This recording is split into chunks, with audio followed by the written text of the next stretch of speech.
Hello friends, Chris and Jen Corsi here from Thrive Today. We're very excited to share some thoughts with you. We receive a question quite frequently with people asking, hey, how do I know if it's time to use a relational skill or if it's time to do some spiritual warfare kind of praying?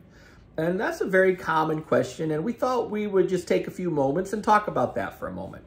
So relational skills are important skills that you have to learn to be your best self, to be the person that God designed you to be. These are the skills that help us suffer well. And there's a whole bunch of these important skills that you can learn and practice and spread. And as parents, really helpful to have relational skills. But see, the Bible also tells us there is a war, right? There's a war going on, and this war is not against flesh and blood, but against powers and principalities, rulers of this age. And so we know that there is a real battle going on.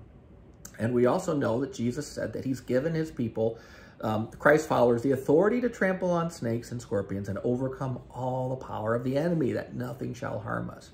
So as parents, it's really good to understand some of these just basics of what is spiritual warfare and how does it work. And so let's get to an example of a time where Jen helped our son be able to identify, is this a relational skill moment or is it time where we need a little spiritual warfare? So one evening, my son was trying to fall asleep and expressed that he was having trouble because he was just having a lot of fear. And I said, well, have you practiced what we do when we're having fear, where we embrace it and we see how quickly we can get through to the other side of it, which we call returning to joy? And he said, I tried that, and it's just not going away, and these thoughts are very strange. So I said, well, maybe it's time for us to do some spiritual warfare prayer. So we prayed together, and I prayed that the Lord would protect his thoughts and just bind away anything that's coming against his thoughts, and just did a little bit of spiritual warfare prayer. And he agreed with me in it. And afterwards I said, now how are you feeling? And he said, feeling a lot better. I said, well, what about your thoughts?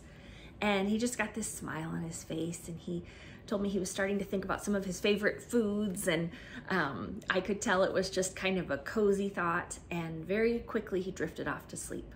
And so it was a really neat example to me how in the moment we were trying to use a relational skill because he was having trouble with some fear, and it wasn't quite working. So there was something more going on, and some spiritual warfare prayer was needed.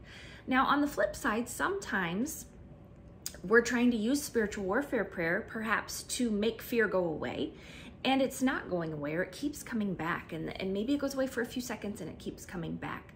That can be a sign that actually some relational skill practice is needed. So having both tools in our tool belt is so helpful because there's different times that different things are needed.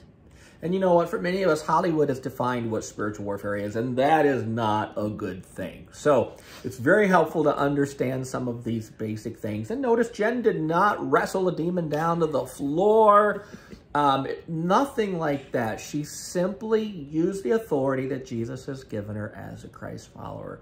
And it's very helpful to kind of cover the bases here. So we have partners who are great at teaching and creating resources to better understand spiritual warfare. That's Deeper Walk International. Lots of great material. You can learn more about spiritual warfare and what that's all about. And we focus on teaching and training relational skills at Thrive Today. So you can learn more about these important topics. So as a parent, you feel fully equipped.